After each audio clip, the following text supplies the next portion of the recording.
Patrick takes the snap, drops back, lobs it back right corner. Decker! He's got it! Touchdown!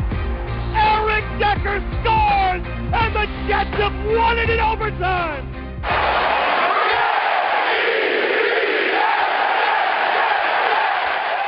This is the Jet Take with Ben Blessington and Kyle Fahey. All right, welcome back to another episode of the Jet Take.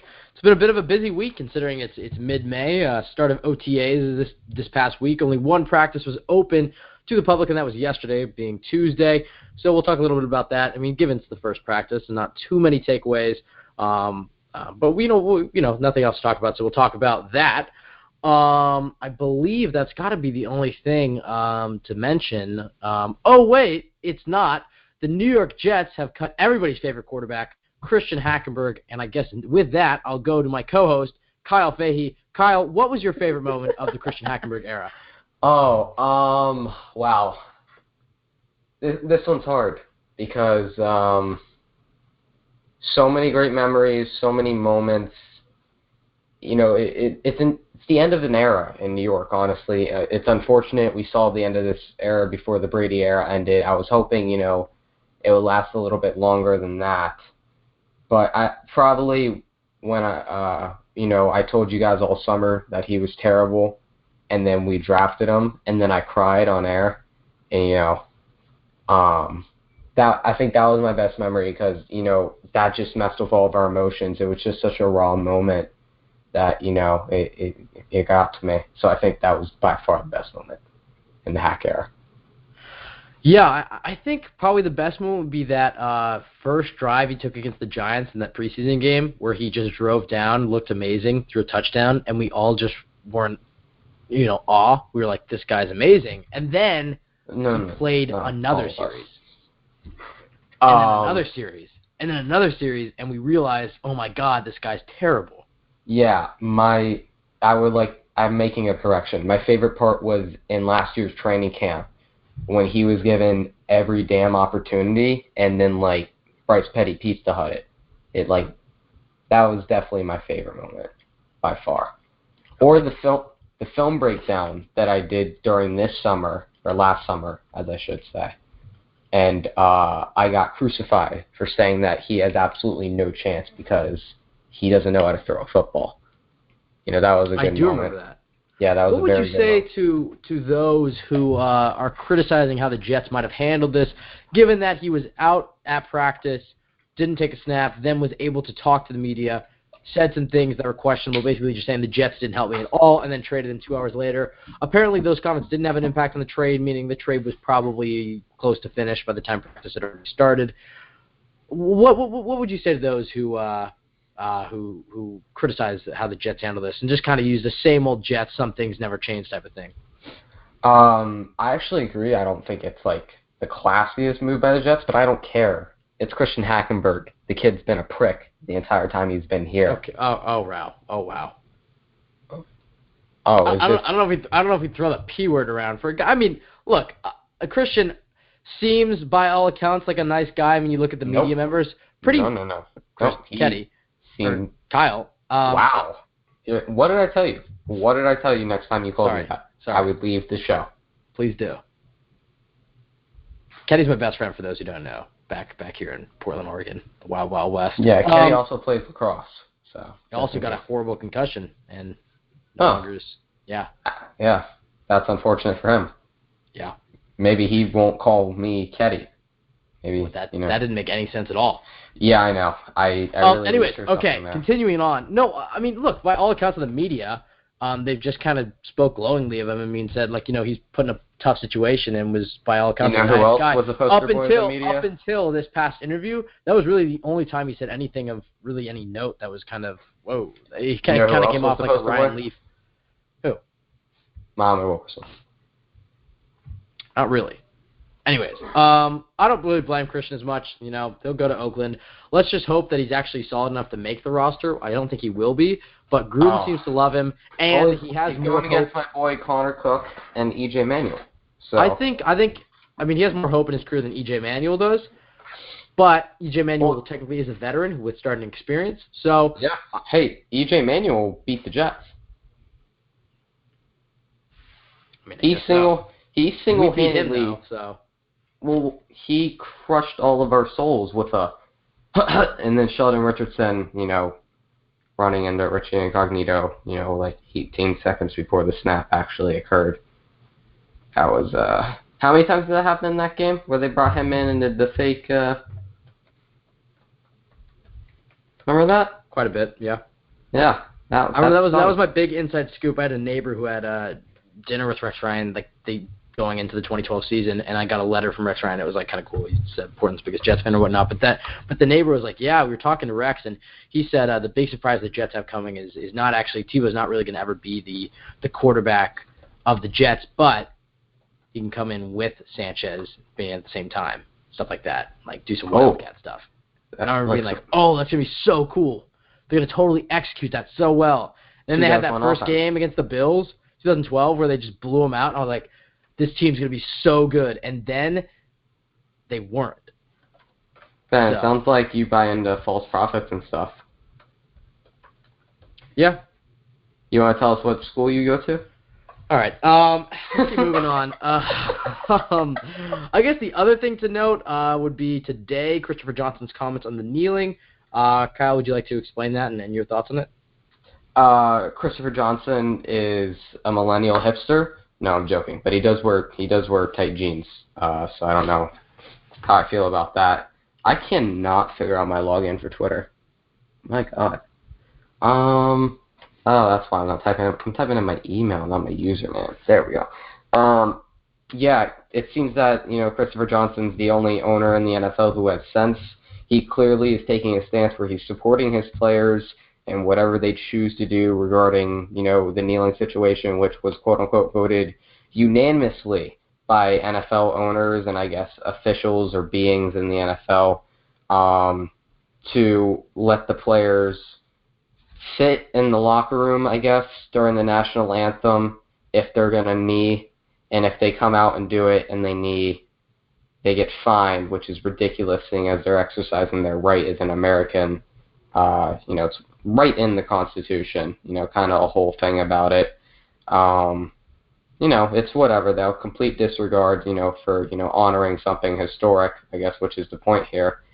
And then, Christopher Johnson, like I said, came out. He's supporting his players, saying if, they want to take a knee, they'll pay for any fines, which I'm sure the NFL is not going to like. What he meant by that was that the team gets fined if anybody takes a knee, and then the team themselves can then go ahead and fine a player individually. And what he said is, I'm not going to do that. So essentially, if anybody takes a knee, it's coming out of my wallet. Okay. So I don't think he'll be saying that past week 8, but, it's a great message. I don't think that. Nobody on the Jets kneeled last year. I'm not going to try to criticize Woody Johnson here. I don't know how much he loves this, given that he's literally in the Trump regime, and Trump called the players to kneel. No, Ben, you should know this. Old white guys love to sit back and control things and let somebody else talk and be the face, and then be able to throw them away if something goes bad. So far, little brother Chris is doing a great job. He is. He's honestly might be the best Jets owner we've had. Yes. I wasn't alive for some of the older ones, but as far as comparing him just straight up against Woody, so far, he's listened to the players. The players clearly respect him. He's involved in the locker room. Even when you listen to him giving the call to Sam Darnold, and he's like, dude, you're going to love New York. He's just seems relatable, not stuck up, not caught up in the number of zeros in his pockets. It's just I don't know. He seems like a real genuine guy, and that's what you kind of want is the face of your franchise. And you watch Ballers, right? Not really. I've seen a few episodes, on a plane once, but Okay, so for the people who watch Ballers, the boss of their sports management, when he goes and meets his brother, he's like Christopher Johnson, and then the other brother is like Woody Johnson. So people who watch Ballers will absolutely get that, and that's a great comparison. Good job, Kyle. Also, I was watching the Two Bills documentary the other day. I was really bored, just chilling on my couch, and I watched that. If Leon Hess is that, I can't curse at a dead guy, can I? If he wasn't dead, we might have something.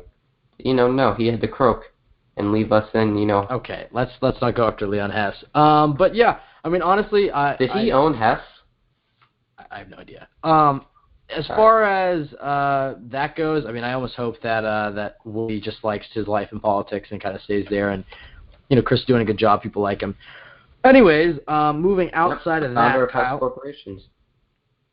All right, well, we've covered the main kind of news topics, which is Hackenberg, OTA. Well, actually, we haven't talked a little bit, but we haven't talked much about OTAs. I guess we'll jump into that with our first topic. We'll go through, get some callers on, and get out of here. You can follow us at The Jet Take on Twitter or listen to our show on iTunes, SoundCloud, Spotify, iHeartRadio, anywhere you listen to podcasts. Just search The Jet Take. You can also go to turnonthejets.com, find great Jets content there, including our podcast and a whole wide variety of other Jets podcasts in the TOJ Digital Network. All right, Kyle, let's hop into it. OTAs this past week. We'll start with the quarterbacks. It seems like the only thing anybody was ever paying attention to. Start with Darnold. Didn't have a great day, but again, his first rookie practice with the vets and whatnot. I think he went 2 for 11 or whatnot, but who cares? It's OTAs, May, first practice. What? That it doesn't matter? Yeah, 2 for 11 is horrendous on the first day. All right, the kid's a bust. It is very sad. Okay, all right, he's just kidding. For those who don't know Kyle, he's kidding. But, well, I mean, you looked at a chart of it. It was probably more like 6 for 11 or 5 for 11 because some of those were drops or whatnot or miscommunications in the route. And those things are going to happen. I mean, I remember Bryce Petty looked like amazing on his first day, and how did that turn out? So, I don't think anybody should be worried about anything like this. But I mean, I think he was fine. The one thing I would like to note is, and I think that's really the only big takeaway you can grab from that first OTA practice that we've had, is Teddy Bridgewater looked healthy and was that day the best quarterback. Kyle, your thoughts on Teddy Bridgewater? I mean, does this change your? I mean, it was certainly enough for the Jets to trade Hackenberg. I mean, maybe the Jets, I don't think it changed their impact that much, but at least the fact that the Jets are trading Hackenberg shows a little bit that they're confident in Teddy Bridgewater's health, because McCown has never made it through 16 games. So if you go with 2 quarterbacks, then you're ensuring yourself that Darnold is going in. And then it's like, well, then who's your backup if McCown's hurt? So I think they're going to carry 3. Unless it's an amazing trade offer for Bridgewater. But the rookie we still have also, what's his name? I don't think he was out there. The kid from Wake Forest? Did we not invite him back? I don't think this is John Walford from Wake Forest. Yeah. Yeah, that's actually his name. He went to the Cardinals. He went to the Cardinals rookie minicamp afterwards. I don't think they signed him. Well. Anyways, I think they're going to carry 3. But yeah, they dumped Petty and Hackenberg. Anyways, I wanted to get your thoughts. Bridgewater looking well. How do you see his impact on the 2018 season? He really could go anywhere from being cut to being the starter to being the backup to being traded. I mean, he has literally every option in front of him. Just your thoughts on how he's going to impact the team in the season. Yeah, Teddy H2O is looking fluid. He's looking like himself, at least from the first day. Obviously, we're going to take that with a large grain of salt, A large grain of salt. Yes, a very large grain of salt. Just one singular grain of salt. He's still got the brace on, right? That big lunk of thing against him, looking like the Bucky Barnes of the NFL. Little Marvel reference for my guys out there. Shout out DA. And Ben, did you get that one? I think you did. I mean, that's a robotic arm versus a robotic leg, but could have gone with the Dark Knight Rises reference. Magic knee brace, able to kick a brick wall down. I mean, yeah, but I think only me and you are the ones that still watch that. Fair point. All right. Anyway, continue. Tweet at us if you love the Nolan trilogy. Just please. Yeah. We got to see how many Jets fans. We should get like 100 tweets. Honestly, everybody listens to this episode to tweet us. So, anyways, Kyle, continue. Yeah. This is going to be a tricky situation because I think, at least what I've said throughout this most time, I honestly don't remember your takes on this, Ben. Bridgewater is the best quarterback on this roster if he is Teddy Bridgewater. If he is 75% of what Teddy Bridgewater used to be, he is a competition with Josh McCown probably getting the nod. If he is not healthy at all, we got to cut ties. But obviously that's not the case, because we've cut ties with 2 other guys who can come in and at least, do something. Bryce Petty has had starting time. He is a guy who can come in and be a backup if you need him to be. Christian Hackenberg has been in the NFL for 3 years now. Not that he ever did. I'm sure he could come in, take a snap, and hand it off if needed to be. Teddy Bridgewater is obviously healthy, or at least healthy enough for the Jets to see this out through the rest of the offseason. Now, the point is here, he's going to get number 1 reps because he deserves them. Where does that leave Sam Darnold in the big question? Because I'll tell you right now, Sam Darnold's going to go one-on-one versus Teddy Bridgewater in camp. Teddy Bridgewater is getting the nod here. I don't think that's a question at this point. That's just because Teddy Bridgewater was a top 15 quarterback when he was playing well, and he was only improving. He was getting better and better. You look at what the Minnesota Vikings did this year with Case Keenum. Imagine what they could have done, if he never got hurt in those, I think it was in OTAs when he did that, or in training camp of some sort, the non-contact injury. He was ready to go. He was going in probably his best season, and, we don't know where he would be at today. I'm willing to bet that Teddy Bridgewater would be in that Kirk Cousins range, in that, top 12, top 15, depending on the week type of guy. So I sit here and look at our quarterbacks, and I go, Teddy Bridgewater, highly capable franchise quarterback. Josh McCown, highly capable veteran who's going to teach our young guy a lot, who's a great leader and a great, helper in the locker room, but isn't really, a long-term guy. And then we look at Sam Darnold, the most talented quarterback we've had since Joe Namath, who is not ready to start, who should start at some point this year, just needs to be thrown in there. We're in a sticky situation. I think we are going to see Teddy Bridgewater take the majority of first-team reps throughout camp, and then I think we're going to see him get traded. Yeah, so I want to get your prediction. So you're saying traded. There are a few options here. Starting quarterback, I just put out a poll on Twitter, so you can go vote at it. 24 hours on it, so if you listen in the next 24 hours. Starting quarterback, backup quarterback, so second or third string, traded or cut. You're saying he's going to be traded. Yes. I don't think he'll get cut, because I think we just got a 7th-round pick for Christian Hackenberg. Yeah, maybe I should have replaced that with third-string quarterback or something like that. I think Darnold is going to get the majority of the reps. I think the Jets aren't stupid here and going to play it. They're going to give him, I think, literally, as you saw that in OTAs, he had the most reps out of anybody. I think he had 22 compared to 12 for Bridgewater and 8 for McCown. I made those numbers up, but those were around the numbers that was. We made those up, just to clarify. No. Meaning those were around what the numbers were, but in proportions. The Jets aren't stupid, and I think they're going to do exactly kind of what they did last season when they gave Hackenberg the majority of the reps. I think you're going to see Darnold get reps. He's going to start preseason games, probably the second and third ones or whatnot. I think he's just going to play a lot. They're going to get him a lot of experience, see where he's at. If he's the best quarterback and it's even close, I think he's starting. I think Bowles knows that, the quarter. I forget who wrote the article. I don't want to mess this up. I think it was Dan. Somebody at TOJ. You can check it out. Prove that quarterbacks that started in their first year actually have more success than those who didn't start their first year. You get a lot of experience with that. But if he's not ready, or if a guy like Bridgewater is fully healthy, playing well, the trade offer you're not getting a great trade offer for him. Sam Darnold's getting there, but he's a little slower developer than you thought he was. You want to touch more of his mechanics up and whatnot. He's turning the ball over too much. You want to have Bridgewater start the first 5 games, you can. McCown is also that way.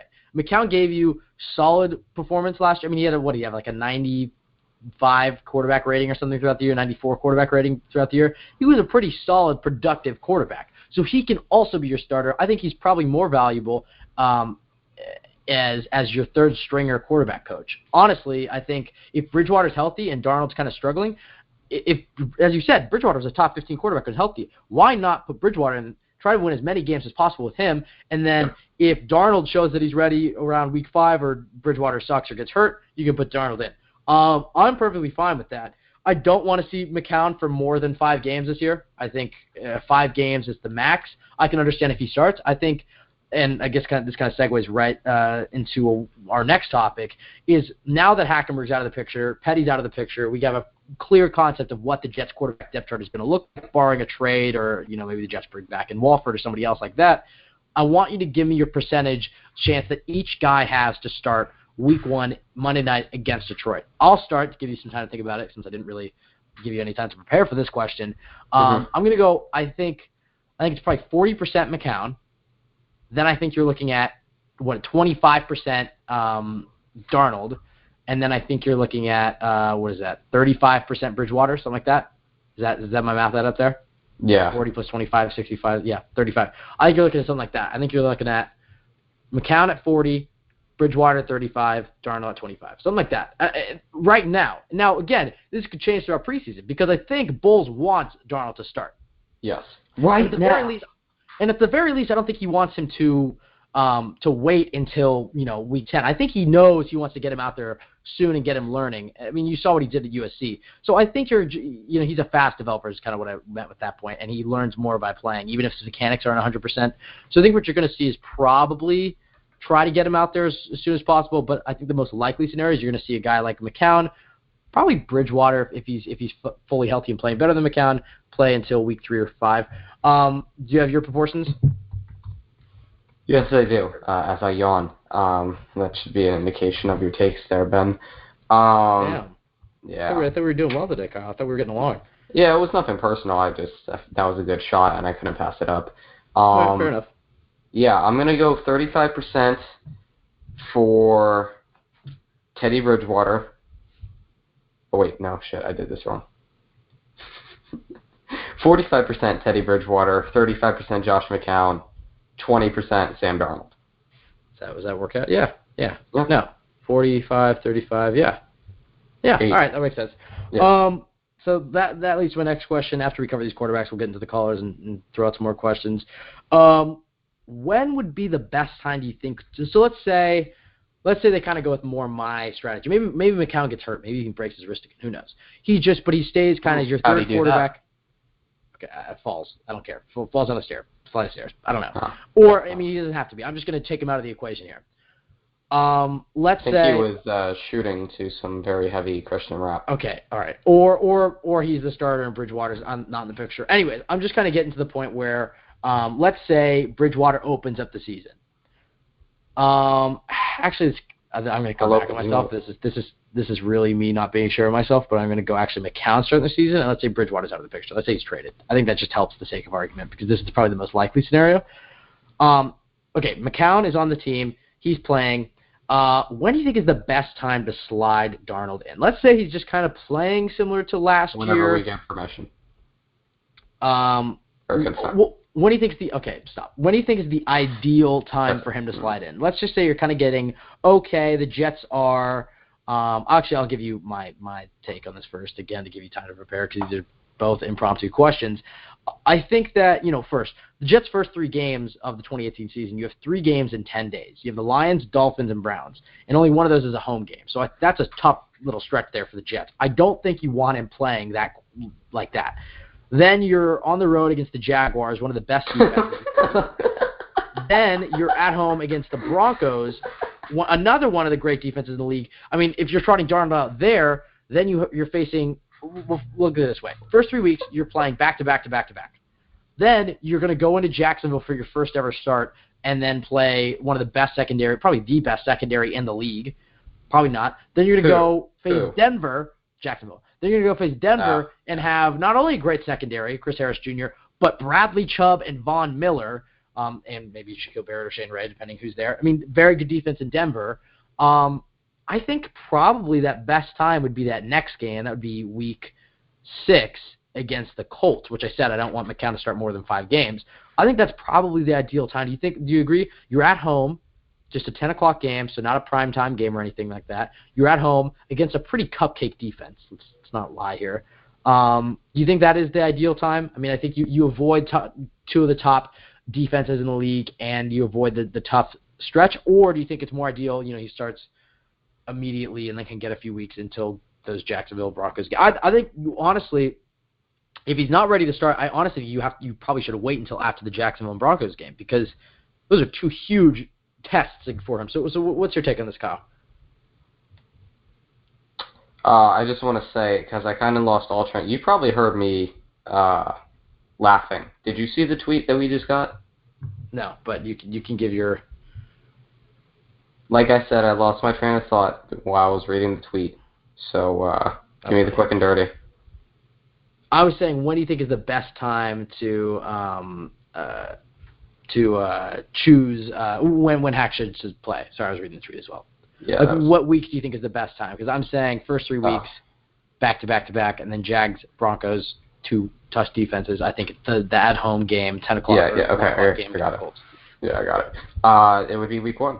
I don't care who we're playing. It's the NFL. We have a tough opponent every week. You just got to come prepared. You got to come ready to go. I see the Denver Broncos. I see a great opportunity for Sam Darnold to learn how to counter certain, pass rush attacks and how to pick up little things.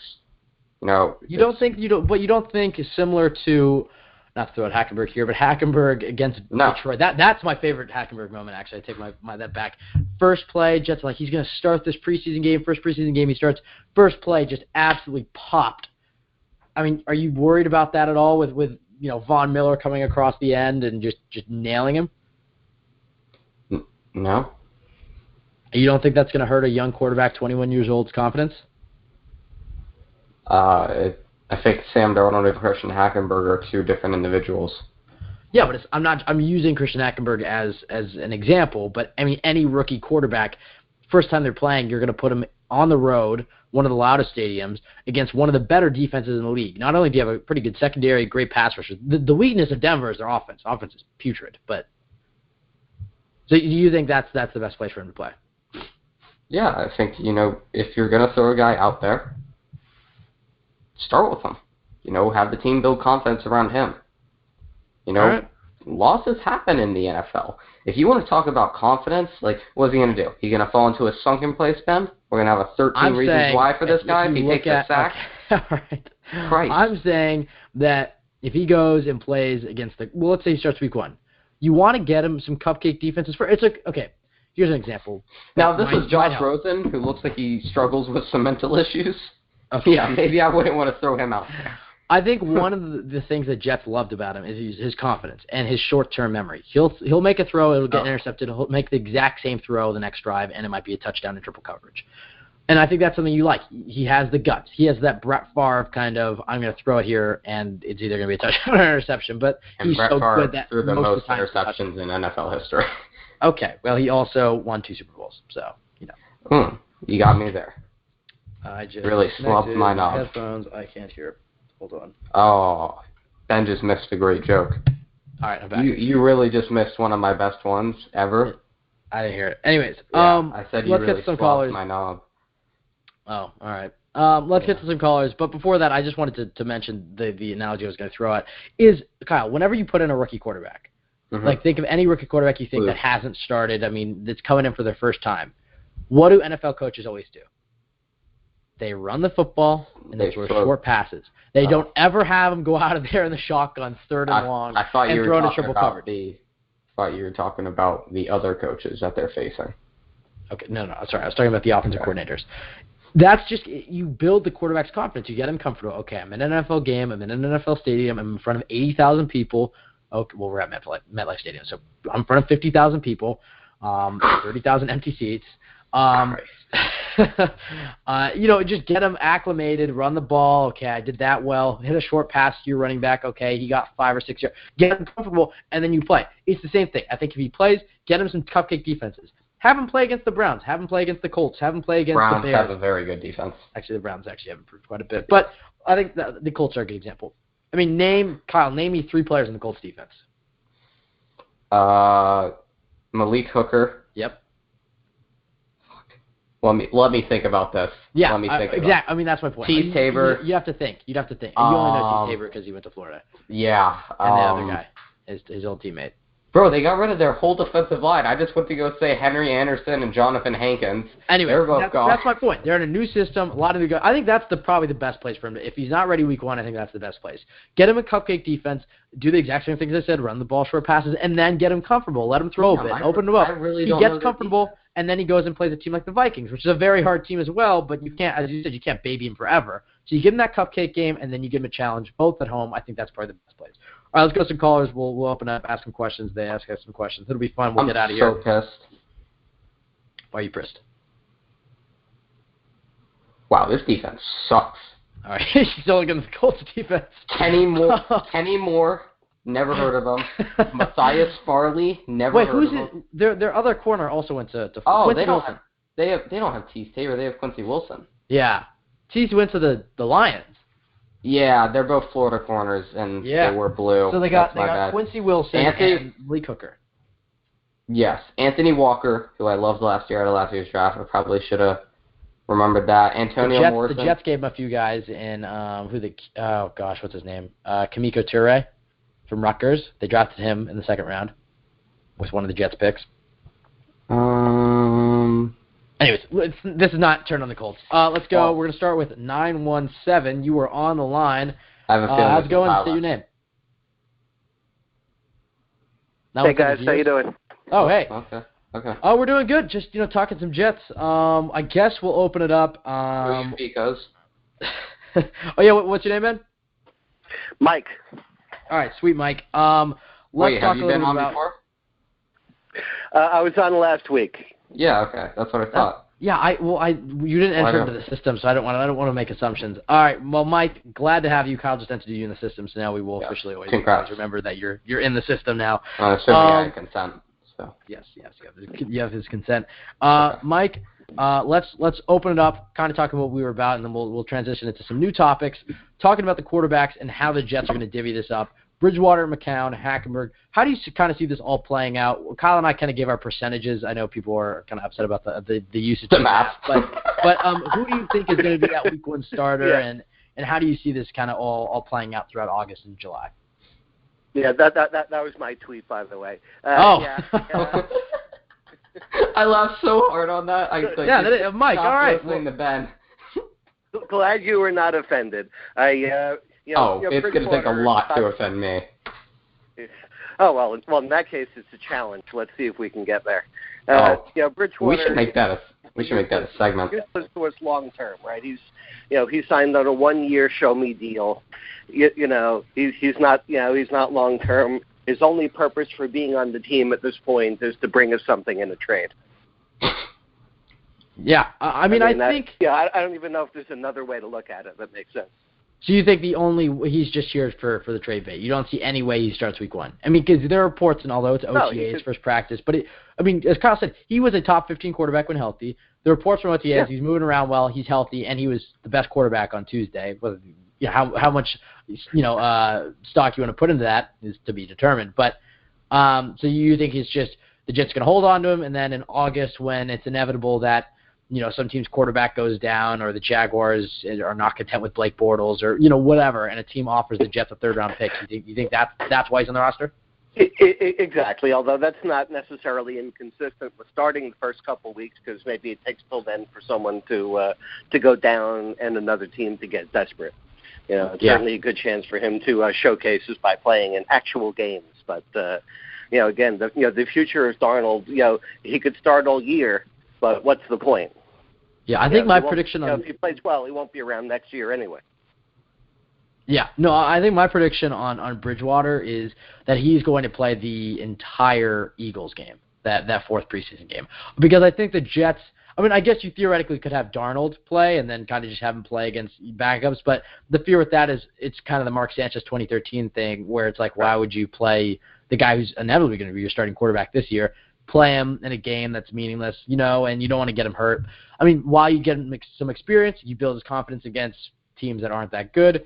I think that game is just going to be entirely Teddy, because I think the Jets, as I said, I think they're going to go with McCown will start the first game, then Darnold will start the second and third game, and then they'll sit both of them for the fourth game and just have Bridgewater kind of, to your point, show off his skills, hopefully toss a few touchdowns against backups. Then maybe a team, as I said, offers a third or something if the Jets could get lucky a second. I don't think they will. But given you just got a seventh for Hackenberg, who didn't even play snap and was horrible in practice against the Jets defense, if Bridgewater goes and throws 3 touchdowns, what's to say that the Jets don't get a bit of an offer? So I think if he has a strong preseason, I think you're right. I could definitely see him being trade bait. But as I mentioned to Kyle, McCown has never made it through 16 games. Do you think that the Jets should hang on to Bridgewater as that starter backup for Darnold? It's just a questionable thing. Is right. If you trade this guy that has success? Oh, sorry. I was going to say, they could, but the only purpose of that is to maybe in the event, that McCown goes down, or for that matter doesn't go down, to win another game or two, this year. That's really not important in the grand plan, right? In the grand plan, you want to get Darnold ready, and accumulate however many other assets you can to make a run next year. Obviously, you just said it right there. 2018 is not the year for the Jets to make a run. But the last thing you want is McCown going down and then Darnold going down, and you don't have a guy that you have to sign Matt Flynn or whatnot. I'm sure Geno Smith will be available.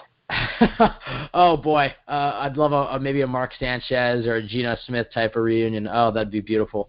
But yeah, 2019 is the year for the Jets to go make the playoffs, and that I would think they will in 2019. However, I think they'll surprise. I think they'll be close. I think they're going to be really on the bubble until those last few weeks, and then whether or not they make it, we'll have to get through the offseason and see if everybody's healthy and whatnot at the beginning of the season.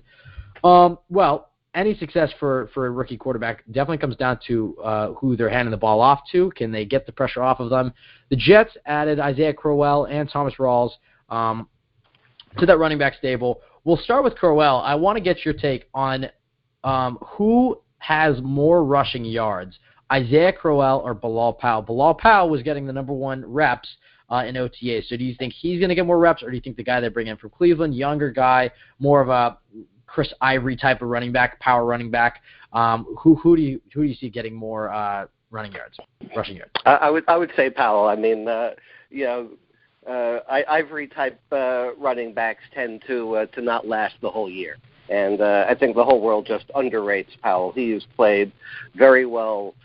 Pass catching, running, every single thing you ask him to do, he's never disappointed. Yeah, I agree. I think, and you mentioned how Powell's has been kind of underappreciated, and you talk about a running back like Crowell and the lack of durability, and they don't really last as long as you said. I mean, you saw in 2015 with Ivory especially. I mean, that guy really, I remember that home game against Miami where he shedded 6 or 7 tacklers. Past that game, after that game, he was non-existent. I mean, he was completely gone. I mean, he had that one run against Buffalo, and he got 4 carries. I think the thing that he will do, that a guy like Crowell will do for the Jets is, not to bring up any bad memories of the Jets-Buffalo game, Week 17 of 2015, but I think the one thing that you're going to see with Crowell is that he's going to take the first and second down plays. He's going to be your early down running back. So I think you're going to see less of Powell having to get the in-between tackles type of running. I mean, you saw that when Matt Forte went down, that was Powell's job. And then Elijah McGuire got a bigger role because of it. I think what you're going to see is you're going to see a lot of Crowell on first down and second down. You're going to see him getting the handoffs, and unfortunately the 2 yards in a pile of dust type of football. He's going to get his 3-4 yards every play or whatever. And then on third down or other passing downs, you could throw in a guy like Powell. And I think what that's going to do, and this kind of leads well into my next question for you, what that's going to do is it's really going to increase his production. I think the best attribute that Powell has is that burst. I mean, think about it in 2015. He does not have a lot of tread in his tires. Or I guess he has a lot of tread in his tires because he has tread left. I don't know how that reference works. But, you think back to 2015. A lot of tread left. Yeah, a lot of tread left. Thank you. You think about 2015, what made him so good was, Ivory would take the beating at first and second down, but then he'd come in and he'd bring that burst. He'd bring that energy. And I think, in addition, Crowell is going to do that. I think you're going to see him not have to take as many hits. He's going to be more durable. I think he can last longer in the season. And then when it's Week 12, you're going to see him bust out a long run instead of him just kind of slowly fading throughout the year. As I mentioned, it kind of segued well into my next topic, and I was going to ask you, which off-season addition do you think will positively impact a current player the most? So I use, the addition of Isaiah Crowell is going to benefit Bilal Powell quite a bit. So that would be kind of an example. Do you have anybody who comes to mind like that? Yeah, I think the cornerback that we signed is going to just positively impact the entire defense. We're obviously still an edge rusher or 2 short, but when you bring in an actual number 1 cornerback, you make the next 2 guys all that much better because they don't have to work so hard. Kyle, your take?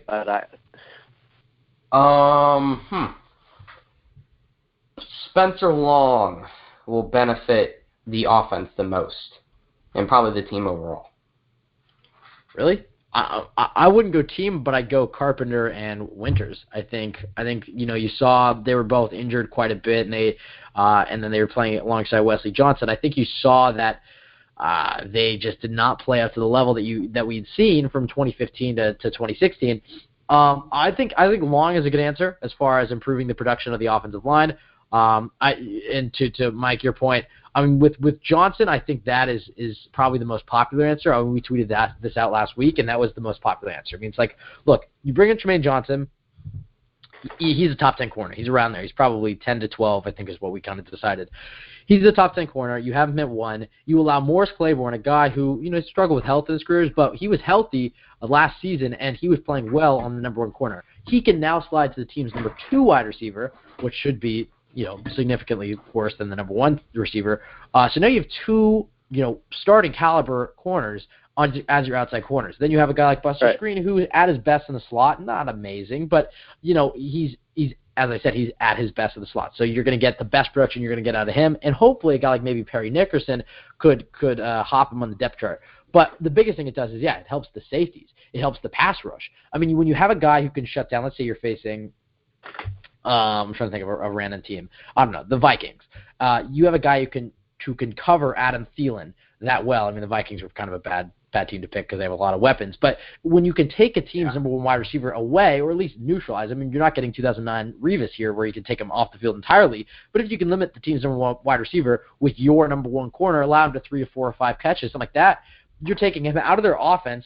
I mean, you're increasing the amount of time it takes the quarterback to find an open receiver because his number 1 option is covered by a top corner, so that it helps your pass rush. You're helping your guys like your safeties. I mean, Jamal Adams and Marcus May will have less pressure on them and a full year of experience. So I think you're right. I think Tremaine Johnson is probably the best answer. Kyle, I agree with you on long. I think he's going to improve. If he can stay healthy, again, kind of another if, the offensive line production is going to go up a lot. And then I agree with my own take, I mean, obviously, that I think that Crowell – is going to take those hits away from Powell, and Powell is going to be able to play much better. Mike, one more question for you, and then we're going to keep moving. You kind of mentioned we were talking a little bit about the defense. I want to talk about Henry Anderson, and this kind of also works well. Another guy, another offseason addition that could impact the defense in a positive manner. Traded, what do we trade? A 7th-round pick, something like that. 7th-round pick to the Colts. Get our starting defensive end. This is a guy that played very well in Indianapolis. Common theme that we're seeing here. Had some injury issues. When he wasn't, he couldn't stay really on the field. But when he was on the field, he was playing quite well. How do you think he's going to impact this defense? Because obviously last year with Muhammad Wilkerson, the Jets were getting next to nothing. You're getting a guy who was moping around, wasn't giving much effort and energy, and it was really hurting the entire team. How do you think Henry Anderson is going to impact this team, and specifically the defensive line? Yeah, he's a good against the run. He's obviously like most guys that the Jets have on defense is not going to give you a tremendous amount of pass rush. So it's fine. He can hold the fort. Assuming he can stay healthy, he's going to obviously make the team, and I presume he'll be a starter. But it's not as if he's going to elevate the defense. Yeah, I wouldn't get overly excited about it, but he's a good player if healthy. Yeah, and I think he'll probably be your week 1 starter, and then at some point I think you're going to see Nathan Shepard hopefully try to take that role over or just get a rotation going, which Bowles likes. But I think he's a nice piece and really one of the more underrated moves that Mac has had, and especially if it's an impact. I mean, you got a starter for a 7th-round pick, which I thought was a really good deal. Right. Mike? Yeah, usually the Jets are on the other side of that kind of trade, right, where you give away a value guy for next to nothing because you've decided to change the scheme. Let's hope Christian Hackenberg is in that. But Mike, thank you so much for joining us. You can follow Mike on Twitter at PigBirdJetFan. I like it. Mike, thank you so much for joining us, man. I hope to hear from you soon. Thanks, guys. Take care. Bye-bye. All right. Kyle, you're a bit quiet there during that call. What have you been up to up in Vero Beach, Florida? One, thanks for, you know what, never mind. I kind of gave up your address on Twitter. I'm not going to go at you for that. Okay, Vero Beach, Florida is a relatively big town. I mean, I'm not going to really find you. No, I could probably run my town in a day if I wanted to. That's a pretty big. I could run Portland in a day. You think you can run all of Portland, Oregon in a day? Yeah. No. Ben, you couldn't park your car in Portland, Oregon. How does that have to do with anything? And yes, I could. There are a lot of people. I got a parking ticket for parking in a loading zone, but that was a while ago. I got a parking ticket like during spring break for parking in a 2-hour parking. Oof. Oof. You ever seen that Vine? I know every Vine there's ever been, Ben. She goes like, oof. And then she drops that bomb, yeah. Oh, when she's working out and it comes Yeah, right up. yeah, it slaps up. City covers 145 square miles. You're running that in a day? Well, but if I'm only running just like west to east, because that's where I'm at, I'm looking at the entire city right now. I think I could run this in a day. Yeah. If I'm just run, because you just run. You start at the beginning. If I'm just talking about the city, I mean, I'm in Portland. Yeah, I could do that. You just run across the bridge. Yeah, Kyle, I got that in a day. Boom. This is the biggest bullshit I've ever heard on the Jet Take. Well, we're going to do it. And I've said some ridiculous... We're going to have a full-on triathlon and a boxing match. Yeah. We'll keep it moving. I just wanted to get your thoughts kind of on the Crowell-Powell thing, because I know you didn't chime in. I didn't give you a chance to chime in there. Who do you think is leading the Jets in rushing? Bilal Powell. You don't think Crowell at all? No, he's going to be our number 2 back.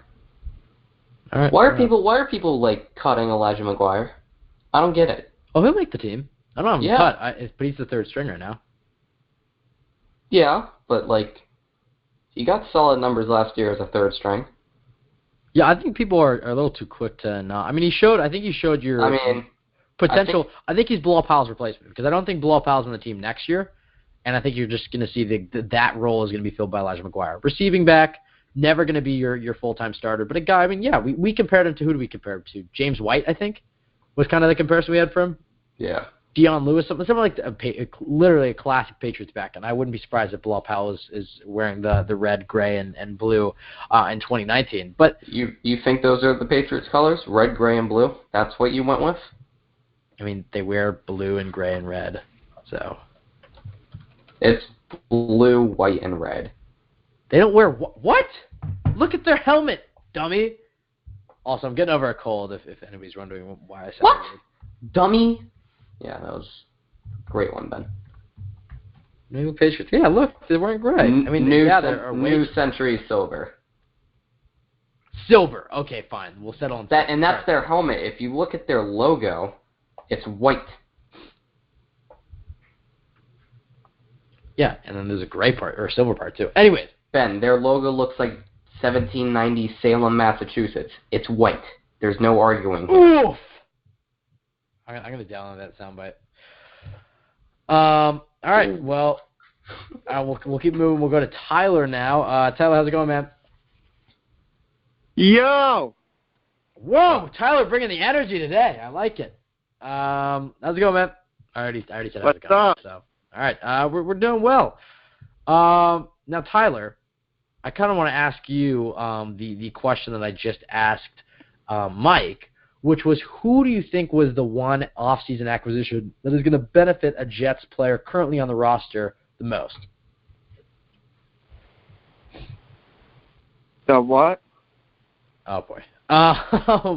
Who do you think? So he used the example of the signing of Trumaine Johnson is going to benefit Morris Claiborne the most on this team. So do you have a guy like that? I said, the signing of Isaiah Crowell is going to benefit Bilal Powell. Kyle said the signing of Spencer Long is going to benefit the offensive line the most. Out of those three, or do you have any of your own? Which offseason acquisition is going to impact the team the most? I think Powell's gonna transaction quickly to Crowell. Yeah, I agree with that. Probably the most. Kyle, your thoughts on that? I'm still recovering. All right, you get in there, Kyle. All right, hand up. I wasn't listening. All right, we were talking about Crowell's impact on Powell. Okay.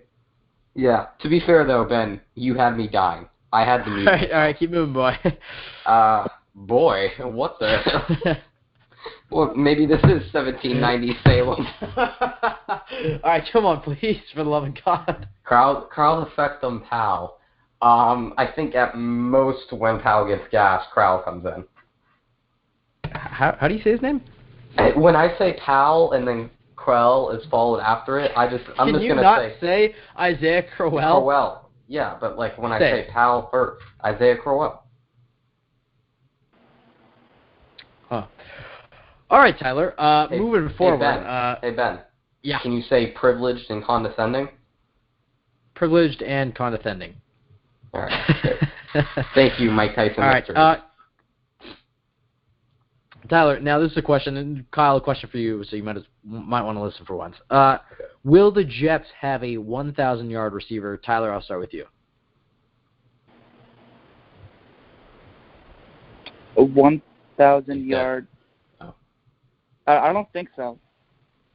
They were really close. I mean, Robbie Anderson was on pace for 1,000 yards last year, and then McCown got hurt, and I believe he still finished with 940-something. I'll look it up right now. But then he got hurt at the end of the Patriots game with that Chiefs shot. Kyle, do you think the Jets are going to have a 1,000-yard receiver? Shit, we might have 4 of them. Yeah, he had 941. So, he would have if he didn't get hurt or if McCown had stayed healthy. Yeah. Realistically, Robbie should if he doesn't get suspended. Quincy should if he's Quincy Nunwa. Jermaine Kearse will probably finish with around 800, and I think Terrell Pryor, I think that depends on I won't make that decision until we see him in training camp, because I do think he's the most talented, probably overall player on this whole team. But I just want to see what type of reps he's getting, because I think he's an 1,000-yard caliber receiver, but I think it's also ridiculous to say that the Jets have 4 guys to get 1,000 yards, even though we have 4 guys capable of getting 1,000 yards. So I'm going to take the safe answer and say the obvious 2, and then, hopes up for the others. Yeah, so Nunwa in 2016, his best year, had 857, and then Kearse last year had 810, and then Terrell Pryor, hold on, in 2016 had over 1,000. He had just around 1,000. I don't think you're getting that same level of production. I think Robbie's going to get 1,000, I think, barring he's not suspended, but it doesn't look like he's going to be. I think, you're going to see, especially if Darnold can kind of pick up around where McCown left off, and we're going to talk about that next. But I think if you're looking at similar quarterback production, I think Robbie gets 1,000. I think you're going to be right around 1,000. I think Nunwa is going to be right around there too, probably finishing in the 900s. I think Kearse has a very similar year to last year, kind of work in the middle of the field. I think he's going to run 800, and then Pryor will give him 400. 400. You just got flamed in the TOJ group chat. All right, I'll go check it out. Oh boy. Damn. All right, Kyle, I'll start with you on this one. And this is something that I talked about with Michael Nania, who, speaking of which, I guess I'll plug his. He's starting to Know Your Foe podcast in terms of the Jets, kind of analyzing the Jets' opponents. And Ben, you never promote my stuff. Well, you and me are the same. So, you could not be more wrong on that.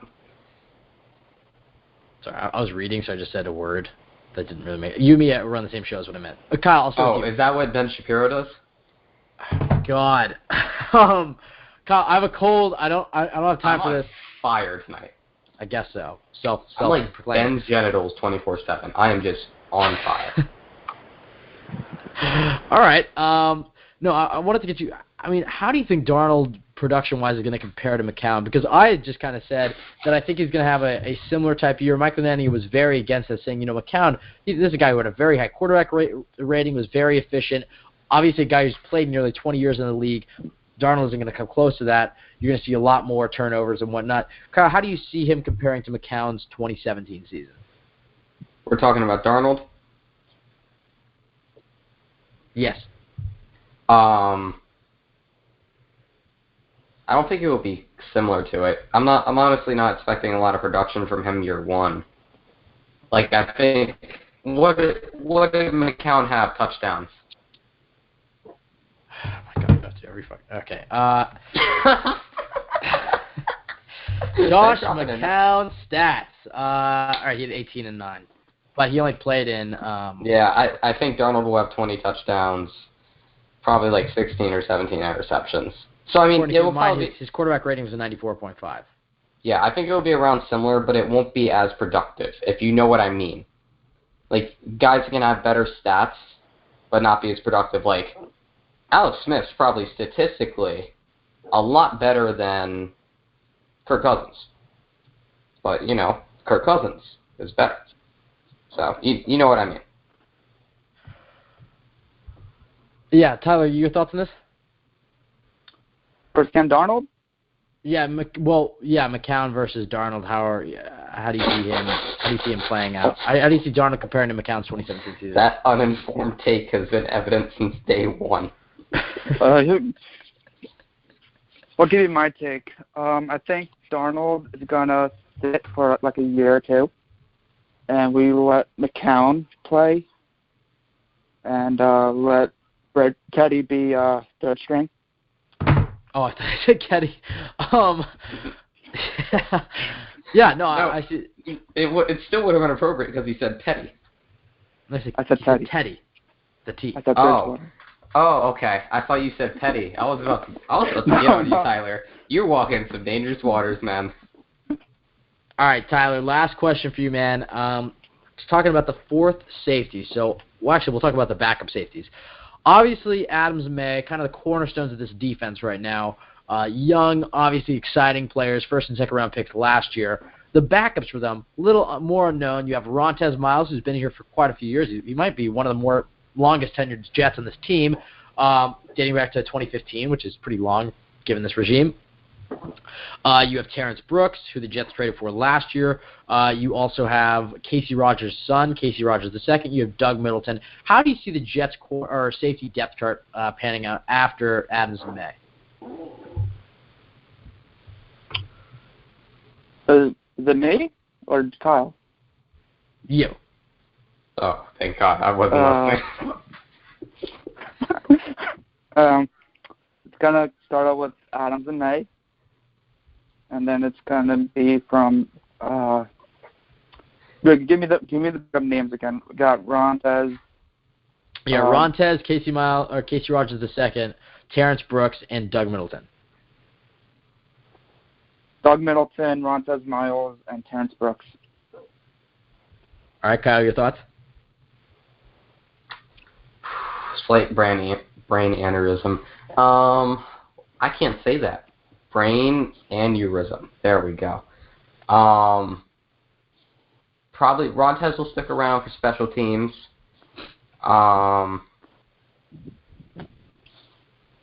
Who's our other safeties? Rontez, Doug Middleton, Terrence Brooks, and Casey Rogers II. Okay, so Casey Rogers II, I think he has some pull in the organization. Yeah, really. Yeah. That's going to be awkward. McCagnon's got to call him in. Hey, we wish you the best out there, in your future endeavors. It's just the defensive coordinator didn't really like you. He said you had an attitude. So we're taking his word for it. Doug Middleton, if he wasn't injured last year, would have definitely made the roster. So he'll definitely be in. And Terrence Brooks was a solid player for us. I wouldn't be shocked if we carry 4 or 5 safeties. I think it just depends on who's going to win. So I think the Jets love Doug Middleton, and I think Rontez contributes more on special teams than Terrence Brooks does, even though Terrence Brooks does do a lot on special teams. So I'll just say we'll keep 4, because I don't know what the roster is going to look like right now, but I think there's a good chance that Terrence Brooks sneaks his way onto the roster. All right, I like it. Tyler, thank you so much for calling in, man. Thank you. You can follow me at TJK96. Thank you very much. See you guys next week. I know, spared you. All right. All right. He didn't know it hit him. All right, we're going to keep moving with the phone lines. We're going to go to Ryan next. Ryan, no way. You are on the line. How's it going, man? Oh, wait. I did not unmute. Ryan, you are on the line. How's it going, man? What's up, guys? How we doing? We're doing good. Just talking some Jets. We'll start it off really quickly. A few guys from, I'll actually backtrack this a bit. McCagnon is getting a lot of love recently, and it's well-deserved. I mean, I think this is a guy who has helped kind of change the culture around the Jets. I love the picks of Adams, Jenkins, May, Williams, traded up for Darnold. I liked a lot of his picks. I liked a lot of his moves in free agency. I love the bringing in Jermaine Johnson, whatnot. Anyway, Robbie Anderson, undrafted free agent, getting a lot of love. But something we got to talk about, his draft classes, specifically days 2 and 3, have not been that good. 2015 is pretty terrible. I think the only guy who will probably make this roster definitely make the roster is Leonard Williams, and then maybe Simon and Malden. But outside of that, pretty terrible draft. 2016 was actually pretty solid, but the Hackenberg pick kind of sunk it. And Lee has been up and down at times. Can kind of solidify himself either as a good pick or a bad pick this season. In 2017, got a lot of love as well with Adams and May pick doing well. But then you look outside of that. I mean, I think Hanson's going to be a solid player in this league. And then it kind of falls off. Donahue, driving down the wrong side of the Lincoln Tunnel, also hurt. Leggett, hurt the entire year. Stewart, hardly played. And 2 corners who didn't play really at all, except Jones played a bit on special teams. Clark was out the entire year. I want to ask you about a few of those players. We'll start with Stewart. Do you see him making the team? What's his impact? Is he a bust? Those questions. 3rd-round pick, kind of a high pick to invest in a guy. How do you see him playing out? Yeah, it was a bit of a high pick. I think he'll make the team. I don't think he'll contribute much, depending on, I heard Pryor was hurt again. They said it was, Bowles didn't go into detail with it, with his ankle injury, but hopefully he'll be okay for camp. So I think it'll depend on that. But I do think Hanson's over him on the depth chart as well. So I don't envision a huge role for Stewart this year. And he'll probably go down as a disappointment. Kyle, your thoughts on Ardarius Stewart? Ardarius has been a disappointment to me. He's kind of like you in the eyes of your father. I was expecting so much. I was waiting for any reaction. Personal there, Jesus. Yeah. I like this slamming of the desk thing or the reaction. I don't know what you're doing. I dropped my phone. It reminds me of. Damn it. What's this video? I'm trying to think of the video. Because it's really random. All right, move on. Forgot it. Take an L. Move on. Damn it. I'm gonna have to find this video tonight. Damn, that really threw me off. But anyway, Ardarius definitely should be more a part of this offense, and just hasn't been. We saw Hanson get more reps than him, and there are a lot of people who think Hanson's the much better receiver. I disagree with that fundamentally. I think Ardarius is the much better talent, and can probably go stride for stride if we're talking about routes right now. He's just got to get the playing field. I think it's going to be hard this year because he's got 4 guys in front of him that I think could get 1,000 yards. So, that's hard to crack. So he's going to have to come out and win the job because we can't just be giving away 3rd-round draft picks. So he needs to step up. I do recall you saying that he was going to lead the Jets in receiving yards last year. Yeah, absolutely. I think he has the talent to. Yeah, he's quite the weapon. Okay, well, I don't know. I could see him kind of contributing as your slot receiver or as a running back even. I think the role you're going to try to see him, he's not as explosive as the guy I'm about to mention, is kind of a Tavon Austin type of role, like a web back. He's obviously not as explosive as I'm saying. Tavon Austin's a pretty explosive player, but I think you're going to kind of see him that running back wide receiver mix, just kind of an athlete that you can kind of plug in on end arounds and whatnot. I think they should be throwing to him a little bit more over the middle. He had a pretty good catch week 17. I agree with you. I think he should be involved in the offense more. But the thing that I was kind of aiming at with here with Cagnon is that I don't like. He's 24. You drafted a guy who's already 24. He's old. That's young, relatively young. But for a guy who's just started his career, he's going to be 25 by the end of the season. It's just, I don't know. It frustrates me the age of the guys he's drafting. Nathan Shepard, I like the pick. I like the mentality. I think he's going to have an impact. But if he's coming from a Fort Hays State, so he's going to need some time to adjust to the NFL. He's already 25. So by the time he's adjusted, he's going to be 27, 28. It's just, I don't know. It's a bit frustrating, the age of the guys he's drafting. Dylan Donahue is going to be, 26? But yeah, with Stewart, I wanted Chris Godwin. That was a guy I was really hoping the Jets were going to take. When I originally read, because I had the TV on mute, wide receiver, I got all excited, and then it was Ardarius Stewart. I watched a bit of him. Yeah, I think he's kind of a slot kind of guy. You can move around, hit him over the numbers. Seems like a tough wide receiver. I compared him to kind of a Jericho Cotchery type of guy. Jericho Cotchery? That's what I said, Jericho Cotchery. Yeah, Cotchery. All right. Yeah, I think that's how the Jets should use him. But Chad Hansen was the guy I didn't really think that much of. I thought, hey, this guy's okay, receiver from Cal. He'll be okay. He actually had an impact on the team last year, and I was kind of impressed with him. What's the term they used to describe wide receivers on the Patriots? Or in the draft? Surprisingly athletic? Yes, there it is. Surprisingly athletic. Chad Hansen. Yeah, he fit right in with the New England Patriots organization. But he's a guy who actually performed well, got open, made a few pretty great catches. So I see him having an impact on the team. Stewart's going to have to carve out his role. As I said, I think he's going to be that web back, kind of used as he was last season. Hopefully he can get involved a little more in the passing game. Moving on with another pick, Jordan Leggett. Out all his rookie year, struggled with the injuries. But the Jets obviously liked him. He flashed a lot in preseason and whatnot. The Jets were comfortable letting ASJ go. They drafted Chris Herndon, brought in Clive Walford, Eric Thompson's on the team, 305. Sterling, Bucky Hodges. I mean, the tight end room is crowded. How do you see him impacting 2018? Well, first he has to make the roster. It's definitely not guaranteed for him. I heard he wasn't there the first day of OTAs yesterday, so hopefully he'll be back the next couple of days, and he actually gets on the field this year. Obviously, he was unfortunate last year. He played a little bit in preseason and he got hurt. I did like Leggett a lot coming out. If he does stay healthy, I do picture him being like the number 2 receiver, tight end, behind Herndon. But I don't think his roster spot's guaranteed, so he's going to have to definitely earn it. Kyle? I think the tight ends pretty much suck right now, going into camp. I think Herndon's our best chance at a salvageable tight end. All right, and lastly on this topic, Michael, we're going to go with Dylan Donahue. I have a hard time just seeing Dylan Donahue stick. He's struggling off the field with the Lincoln thing, which is not really funny, but it's sad. But I hated the pick when we drafted him. Hey, you know what you don't get in the Lincoln Tunnel? What? There are actually 2 things. 1, cell reception, obviously, and 2, apparently a sense of direction. Damn, Kyle.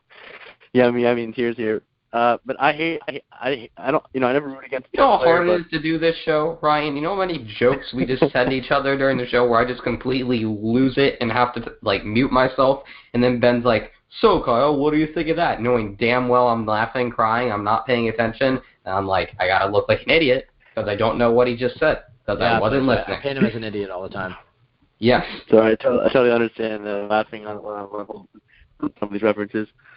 But some McCannon's picks, especially late round picks, because it's weird because usually his first round picks are all young players, like 20 years old.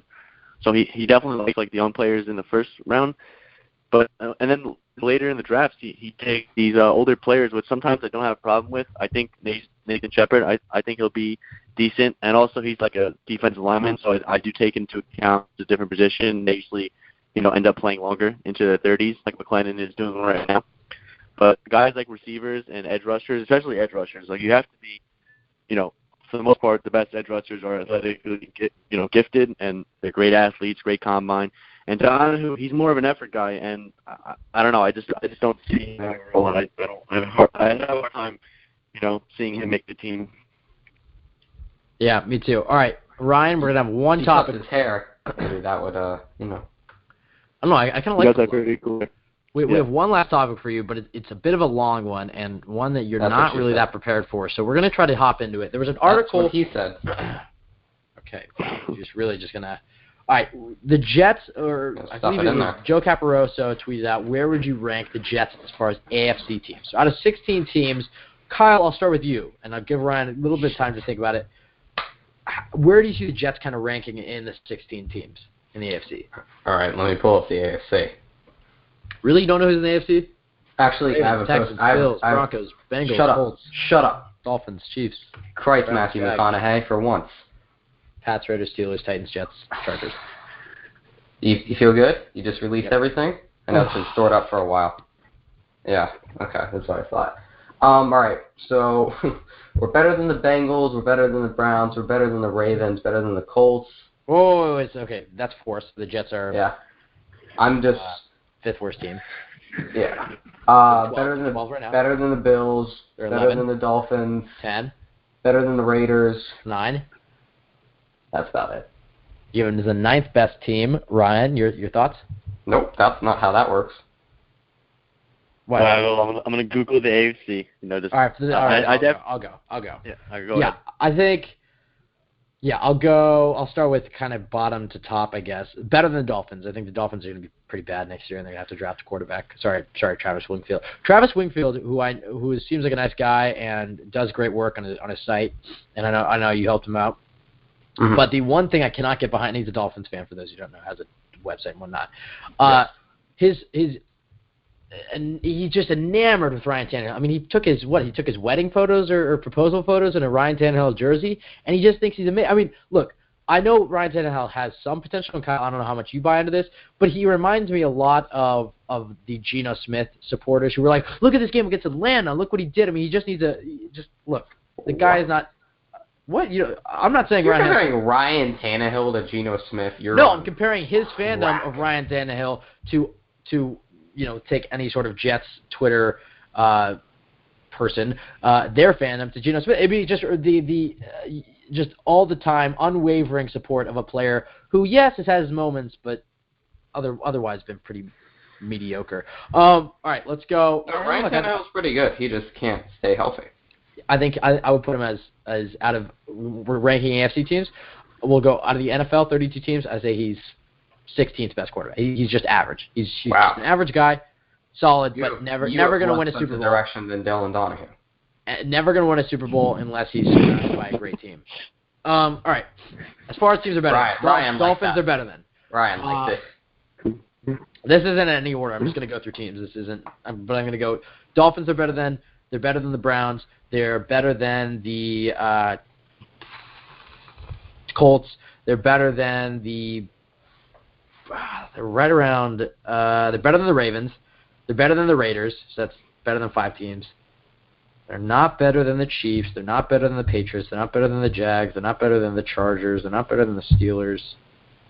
I'm going to say they're better than the Broncos, but behind the Titans and Texans. So that would put them right around where you had them. I think that would put them at 11th to 10th, right around there. I think they're right in that 10 to 11 range.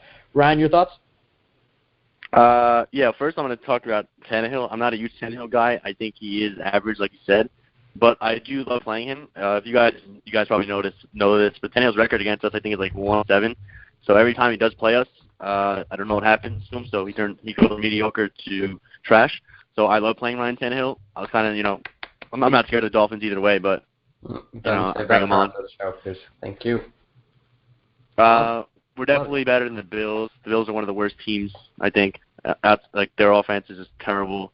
Offensive line is maybe the worst. Maybe the worst offensive line I've ever seen. Yeah, and their receiving core is pretty bad too. And Josh Allen, thank God they drafted him. Better than the Browns. I do like the Browns, but they're still young. They won 0 games last year, so definitely putting them over. Better than the Ravens. I think we're better than the Tennessee Titans. I'm not fans of them. I think their receivers outside of Corey Davis is painfully mediocre. Definitely better than the Colts. And I do think better than the Raiders, so I'd probably agree with you guys. But teams like Kansas City, I think we can beat any given day. But right now, obviously, they're better than us. So I'll just say that. We're definitely not better than teams like the Chargers, who I think are going to finally put it together this year. The Jaguars, obviously the Patriots, and the Steelers. So those are top 4 teams. Yeah, they're teams like, I think the Titans, they're around. The thing is the Jets haven't really proved anything, and I don't think this is the year the Jets will make their big run. I think that's next year. I think a team like the Texans getting J.J. Watt and Deshaun Watson back. Yeah, them two, they're a very good team. I think they can make the playoffs. So yeah, it's crowded right now.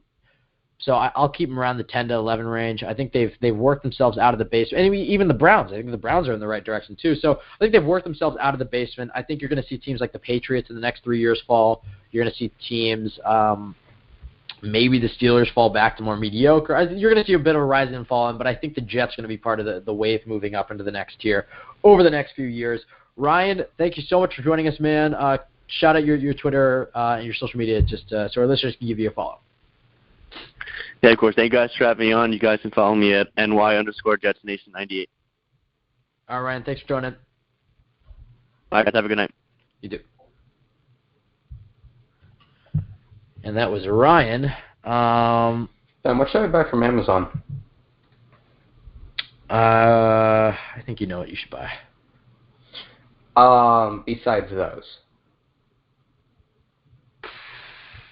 Sam Darnold jersey.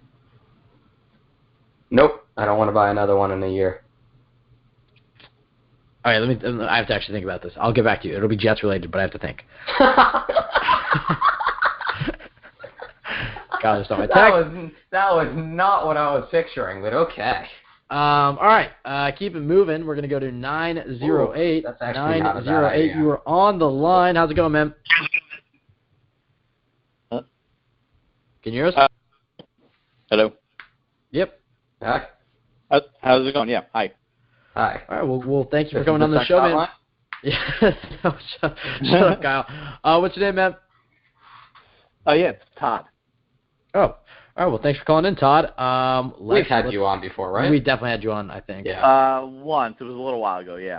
Yeah. All right. Well, Todd is now in the system. Can you clear search history on Amazon? All right. So, Kyle.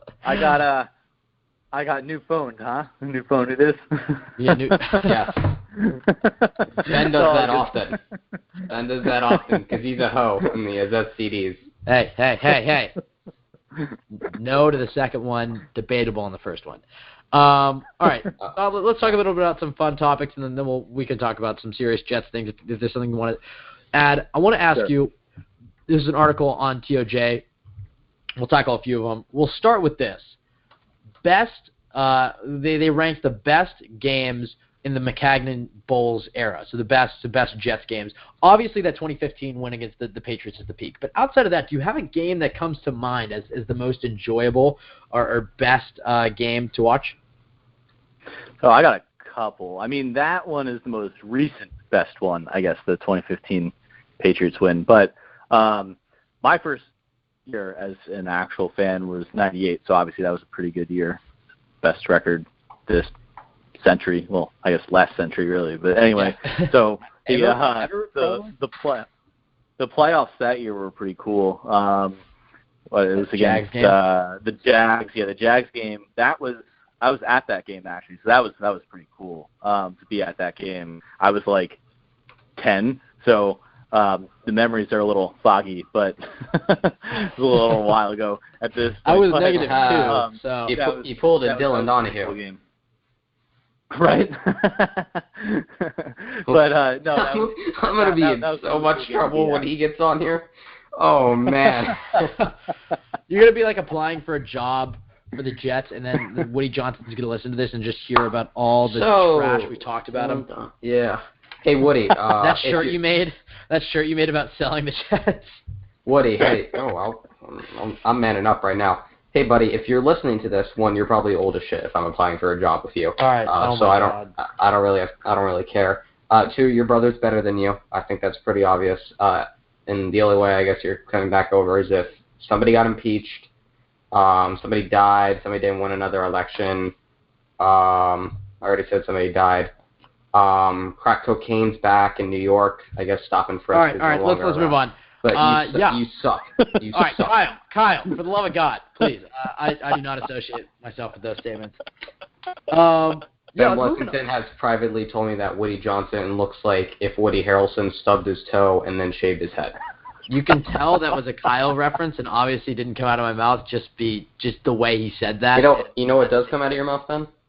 What? A bunch of bullshit, 24/7. Okay. Yeah, that is true. I will say, being a fan for a while now, I guess, somewhat a while, longer, I guess, than you guys at least. I always remember every single time that guy opened his mouth, Woody Johnson, it was a nightmare, and I don't think Chris Johnson has done anything embarrassing. And actually, each time he opens his mouth, it's like a breath of fresh air compared to like the rest of the league, nonetheless, not just compared to other Jets moments. So that's at least kind of cool. Exactly. Yeah. I mean, I think like Christopher Johnson's just displaying, whatever your politics are, but he's at least just displaying a progressive way of being an owner, just getting involved with the team, being in the locker room. But like not in a bad way, not like getting involved with signing.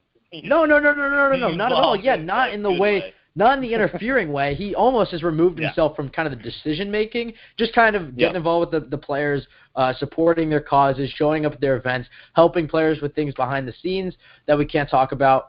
but like he's a supportive player, and he's somebody that the players obviously respect and like to be around.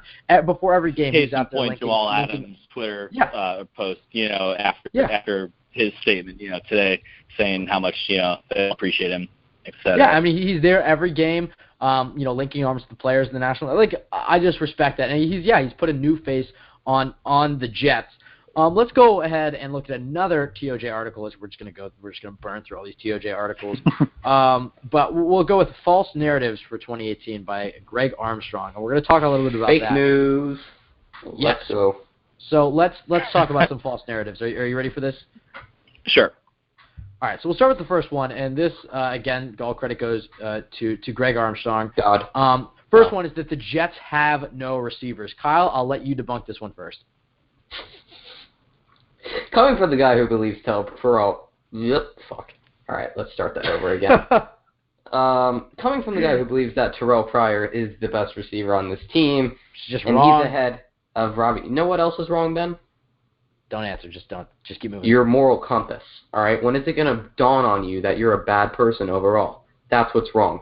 Going back to the point, I believe that's that was a little too serious to be a That was joke. like Okay.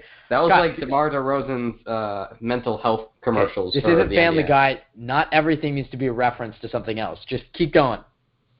Not everything you say has to be so fucking condescending, Ben.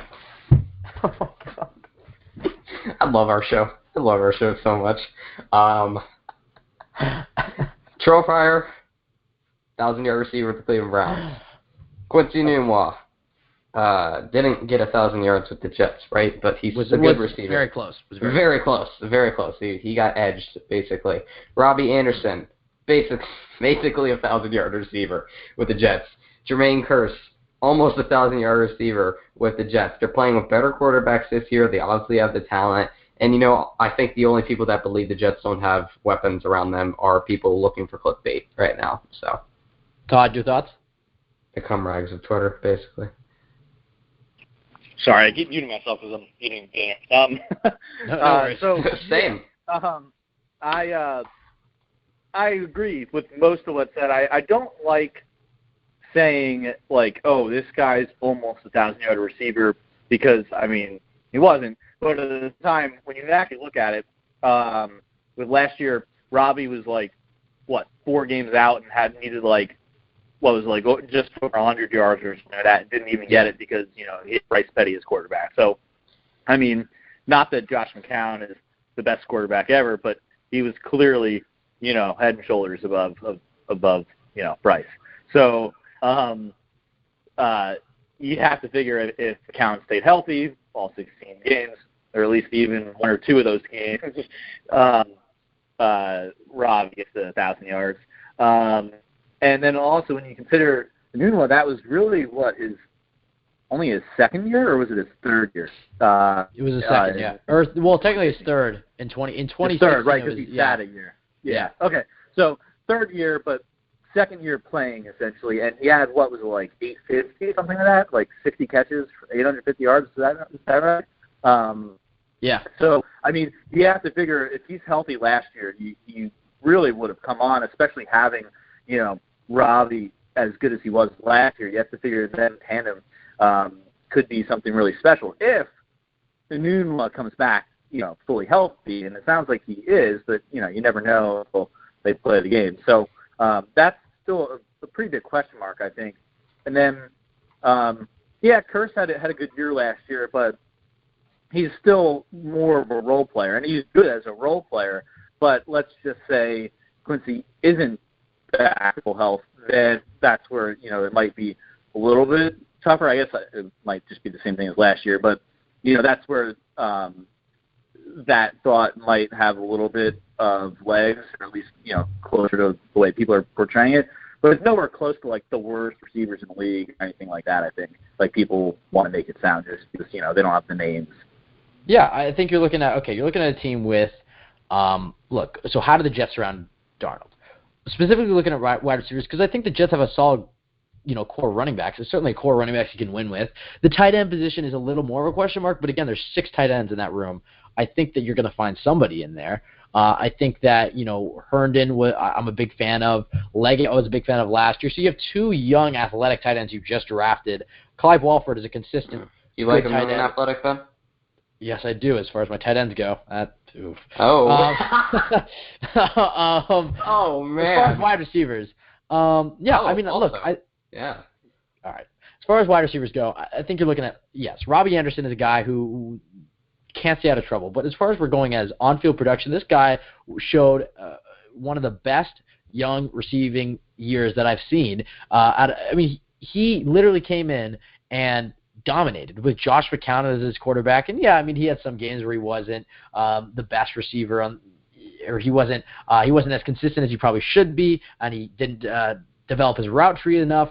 I see that. But as far as running the 9, there aren't many receivers in the league better than Robbie Anderson.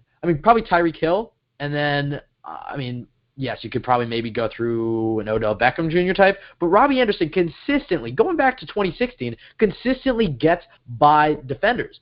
And that's something that's a quality you can't really teach. So I think you look, they got their young, explosive, deep speed threat. He can go to the deep route and he can go on comebacks. Kyle, I swear to God, don't make a joke. Quincy Enunwa is a guy that I'm really intrigued with, and I think is the best receiver on this team if he's healthy. That 2016 Enunwa was equally as impressive in a completely different way. He was more of a you could call him a number 1 wide receiver, but he did a lot of stuff over the middle, inside the numbers, breaking tackles, yards after catch. So you have two guys who are very different, thunder and lightning type of guys. You have Enunwa who can break 5 tackles and score a touchdown, or you have Enunwa who doesn't even have to get tackled. He's going to get past everybody and score a 60-yard touchdown. So I'm very excited about that. I think Enunwa, as we saw throughout that 2016 season, especially when Marshall wasn't playing towards the end and when people were going away from him, Enunwa was facing their best, a team's best corner, like Malcolm Butler or somebody like that, and was playing as a number 1 wide receiver and was playing well. So I think you can have a guy like you have your number 1 in Enunwa, who at times looks like a baby Brandon Marshall. You have Robbie Anderson, who could maybe turn into, and I'm throwing out player comparisons, these are just rough, but, a guy like Deshaun Jackson, who, that was just a random one. But you have a number 1, a speed threat at your number 2, which is always great to have. And then you have a guy like Jermaine Kearse, who brings that consistency, who brings that veteran presence, your slot receiver, safe pair of hands. And I think he's going to become probably Sam Darnold's favorite target. I think you're just going to see a guy who's going to get his 5-6 catches a game, going to be the most consistent player on the team. When nothing's working and the Jets are going to get blown out 31-3, he's still going to get his 4 to 5 catches. Just over the middle, brings you everything. You have a guy like Terrell Pryor, boomer bust, big body receiver. One thing I'll say, actually, if I could cut in, a lot of people listen at Brandon Moore comparison, and I don't know, for me, I always think more T.O. light, or like poor man's Torello, I guess, kind of the way to put it. He's not going to be a Hall of Famer, probably, meaning Quincy Enunwa, but he just seems more like that Anquan Bolden or T.O. with maybe a little bit more jump ball skills, but that guy who can take the ball on a short crossing route, stiff arm a guy in the face and go 80 yards or whatever, if he's got that 4.4 speed, and he's 6'2", 220, so he's a beast as far as being physically built, whereas Brandon Marshall also is physically built, but because I'm remembering him as a 30-year-old receiver as opposed to 25, but he always didn't seem like he had that same speed threat as Quincy had. Yeah. No, exactly. Look at that 70-yard touchdown against the Ravens. So I'm very excited about this wide receiver core. And as I was saying, Terrell Pryor, boomer bust, he brings you a big body receiver in the red zone, just another guy you can plug in. I think he's going to get 3 to 4 touchdowns this year, 500 yards, 400 yards, something like that. He's going to be your 4th, kind of the ideal 4-string wide receiver, and can play if somebody gets hurt. And then you have a few young guys in Chad Hansen, who I'm really looking forward to watching develop, and Darius Stewart, more slot receiver type of guys. So this wide receiver class is arguably the best in the AFC East. Don't get me wrong. I think somebody tweeted out looking at the Jets wide receivers, and they tweeted out, the Family Guy gif with everybody barfing. He got so much hate for that tweet because it was just so inaccurate and just such clinging to a narrative that he had to delete the tweet. He's just wrong. I think Robbie, Quincy, 2 young, as I said, thunder and lightning. Jermaine Kearse brings you that veteran presence, and then you have a few guys at the back of the roster. Terrell Pryor, who had a 1,000-yard receiving season 2 years ago. All right, the next one. The Jets have the worst team in the league. So not only do we go from no wide receivers, now we're going to the worst team in the league. Kyle, I'll go to you. Kyle's dead. Where is he? Hey. I thought I ordered you an Uber. I don't know why you're still here. Okay, stop. Just Kyle, we're debunking more narratives. Jets have the worst team in the league. Your thoughts? No. I will say that I can make a case that we have a top 5 secondary. The linebacking core is at least average, depending on how we play this year. It definitely could be better. I wouldn't say average. I would say a little below average. I think it really just comes down to they don't have a pure edge rusher. I think, I like Williamson, Lee, and Jenkins, but then you have like Lorenzo Malden probably starting an outside linebacker. So I'd probably put him at like 22nd in the league. And it all depends, again, if they can find pass rush production and if Darren Lee keeps improving. Because if he improves, then I can see average, even with no edge rusher. Sure. We're definitely not the worst team in the league. I mean, you're an idiot if you think that. Yeah, I mean, I agree with that. I think it's like you're really going to say teams like the Bills, the Dolphins. We haven't even touched the NFC this entire episode. There are just so many teams that are less talented, less hope. And also, it's like even if the Jets were to go and suck this year and Todd Bowles gets fired, the Jets are still a desirable location for a potential head coach because you got your franchise quarterback in place. You have a lot of pieces in the young pieces in the defense. The Jets have a lot of desirable things. They're in New York. There are a lot of good things about this team. So even if on the field they weren't even that good, they still have a great position. And the thing is that they're not going to be one of the worst teams. Their team got better. And they went 5-11 last year. They have definitely some games they can win. They faced, as we mentioned, the Dolphins and the Bills 4 times this year. So I'm not too worried. Do you have anything else you'd like to add on this, Todd? Yeah. So I mean, you guys kind of covered a lot of it, but I mean, just to kind of like reiterate it, linebacker size could be better. Secondary got a lot better this year, or in the offseason, I mean. When you add Jermaine Johnson to the cornerback group, and then hopefully, May and Adams progressing like you'd expect second-year players to progress. But I mean, when you look at it, you had a team that went 5-11 2 years in a row, and I'm not, hoping for 5-11 again. But by definition, 5-11 isn't the worst team in the league. And then when you look at it, there were teams who were right around the Jets, had a lot of draft picks, et cetera, the Browns, the Bills. But when it's hard to say that a lot of those teams improved themselves substantially to where you could say they are absolutely, definitely better than the Jets. So I like a lot of what the Browns did. I like a lot of what, a lot of the teams did who were in kind of the same situation as the Jets. But it's not like any one of them, just did every single thing right where you can say they are definitely better than the Jets this year. So, I mean, to look at a team who went 5-11 2 years in a row and then all have to prove themselves and say that they're the worst team in the league, it's, ludicrous. Yeah, and kind of just going a little off topic and really early and really random, where do you see the Jets drafting next year if you had to make a prediction? I think it's reasonable to expect them to be between 6-10 and 8-5, so that puts them, 8-8. So that makes them between like 10 and 15, somewhere in that range. Yeah, that's exactly what I was thinking. I think you're going to be looking at an early teens type of pick for the Jets. Kyle. Kyle's dead again. So the other there are 2 more on these, and then we'll let you go. Muted. I started talking, but I was muted. I didn't realize that. It's your fault. Yeah, I think the team will expect 8 to 9 wins. All right, so that puts them right around 15, 16, 17 maybe. All right, the other narrative, Sam Darnold needs to sit and learn his rookie year. I don't necessarily, actually, I should say, I don't think he should. Obviously, should not sit more than half the season.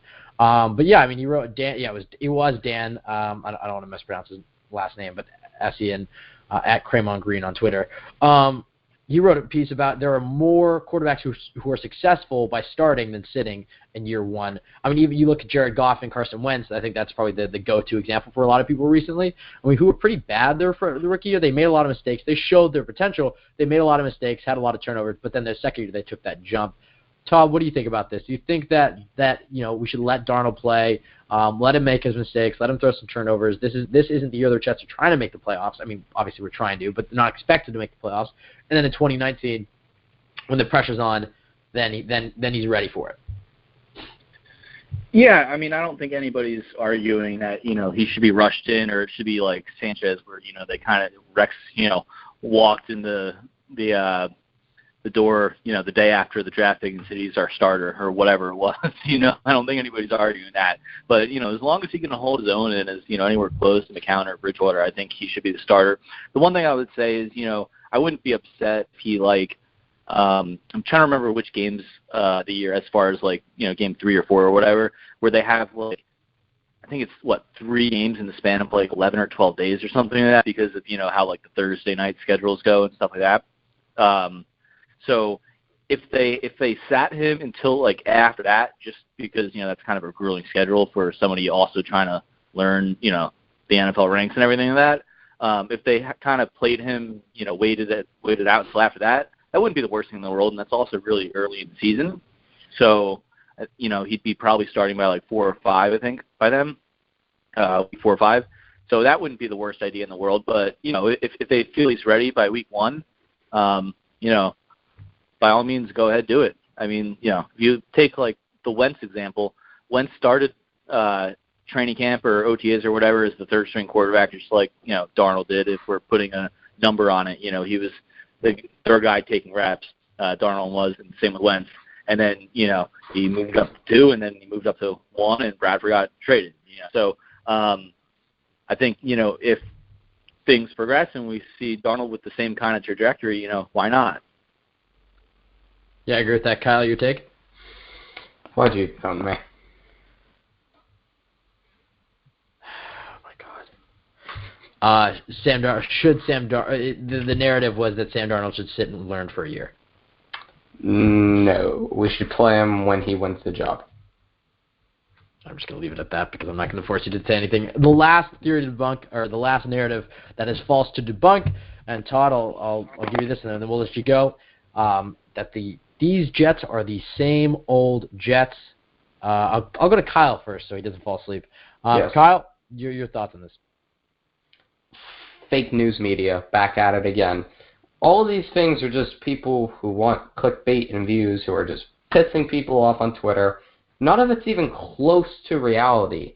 The Jets are a borderline playoff team this year, and that's not a question to me, and it really depends on what we get from role players.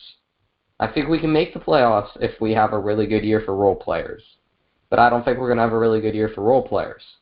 Like Lorenzo Molden, Dylan Donahue when sober, Josh Martin, guys like that, we need to know what we're going to get from them. I don't think it's going to be a lot, but say Josh Martin goes and gives me 8 sacks. That's a surprise, right? We're not expecting that. We get production from those little guys, the smaller players on this team. The Jets are a playoff team. So, no, this isn't the same old Jets. We're not a circus anymore. We don't have Rex Ryan telling us to go to B-dubs after a good victory, slap me on the ass. Good job, guys. Go get some wings. No, this isn't the same old Jets. Screw this narrative. Todd? So, I think Darnold's personality will really play into this very well, or the idea that it's not the same old Jets, that we're not a circus anymore. Because you look at the way that he handles the media, the fact that, USC basically, that's part of their training is dealing with the media so much more than almost any other college. So, when you have a quarterback not going to react to the way that the media are acting, and then questions like dating in France or stuff like that, I think that'll really, help things out. And then also look at our coach. I mean, the guy is as stoic as you get, and a lot of fans hate that at times, and, it's annoying to not see him firing on the sidelines, but at the same time, it also lends to the other side of things that, we're not circus anymore like we were with Rex at times. So, and then when you also think about, dating back to when I was talking about when I started becoming a fan, back to those days, if you go from like 98 or 97 or whatever to like 2010, the Jets were like between average and above average essentially every single year. With a few hiccups here and there. But for the most part, they've been a pretty good franchise until, Tannenbaum let the roster go to shit. So they haven't been a franchise that's been a bottom feeder for, bottom dweller for like a really long time. So to say that they've been the same old Jets for a while, really. Yeah, I agree. I mean, I think it's just, I guess it started with, I think it was probably the Adams pick. I mean, I don't want to give it all to him because, I mean, it had been building. But really, I mean, you just look at the difference in 2016 to 2017. I mean, you had guys there like Jordan Jenkins and Darren Lee and Leonard Williams. But I think when you brought in Adams, you brought in May, you brought a certain type of confidence. You got rid of the Ryan Fitzpatricks, the Brandon Marshalls, the Eric Deckers, and nothing against some of those guys. But you got rid of the aging vets. You have a young, exciting team that really the sky is the limit for them. I think that has kind of changed the narrative. I think the other thing is, and I pointed this last week, the article written by Albert Breer for Sports Illustrated last week, just kind of showing how the Jets were ahead of the curve on something for the first time. They traded up and got their number 1 overall quarterback. I mean, I just think there are a lot of things that the Jets and this regime is doing that is ahead of the curve, that is progressive, that is making other teams and other fans and other players want to be the New York Jets, which is something you haven't been able to say. Now, whether these are going to translate to wins and losses is to be determined. But if Sam Darnold was they did a lot of research. I mean, they've been doing research for over a year. Sam Darnold was their number 1 guy. They got him. Let's see where this takes us. They have a lot of young pieces in place. I mean, Anunwa, Anderson, May, Adams, Tremaine Johnson, Jordan Jenkins, Leonard Williams, and there are guys here to win. The Jets have a good enough roster to win now. They're not going to. They're not. I don't think they're going to. I'm not saying the Jets are going to win a Super Bowl this year, or even make the playoffs. But they have good enough players on this team to take them from a 5-11 team to a 9-7 team this year. I firmly believe that. Comes down to the quarterback play. But whether I'm seeing through green goggles or not, these are not the same old Jets. And I'm really excited for these times. I think these next few years are going to be really fun to watch as a Jets fan. Todd, it was an absolute pleasure having you on the show, man. Really quickly, give it your Twitter so our listeners can give you a follow. Yeah, if I could just leave you with one last thing before I do that. We were talking about receivers, same old Jets. If you think about those 2012, 2013, or 2011, whatever receivers, we were excited about Chaz Shillings and Clyde Gates. Things are looking up now. But anyway, Twitter handle is Todd _Miller 03. Yeah, that's Twitter. Forgot my own handle. You got Clyde Gates, Stephen Hill, Chaz Shillings, David Nelson. Oh, boy. That was some good times right there. David Nelson, he put in some work on us when he was on the Bills. He played pretty well in 2013.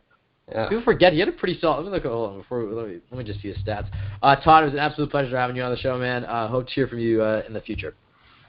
Definitely. All right. Take it easy. Bye. Ben, I just found something cool. All right. Yeah. I was about to go refresh the feed for Podcast Connect. Yep. And I accidentally went to the iTunes Connect, but it had like a Podcast Connect option, so I clicked on it, and it isn't the right thing still, but it shows us all the stats and stuff, like on the show, like beta analytics that they're running. Okay, so 93% of our listeners are from the United States. This is on iTunes. We get a lot of stuff from YouTube and Google Play and Spotify. But, iTunes is probably our name one, probably our best increment of measurement. The United States, 93%. Shout out to the boys over in the UK. 3% of you. And then in Canada, we have 1% of you. That's about 6 of you, according to this. So thank you for that. Should probably stop making Canada jokes. Okay, well, wait. So 93, 3, 1. So what about the rest? 2%.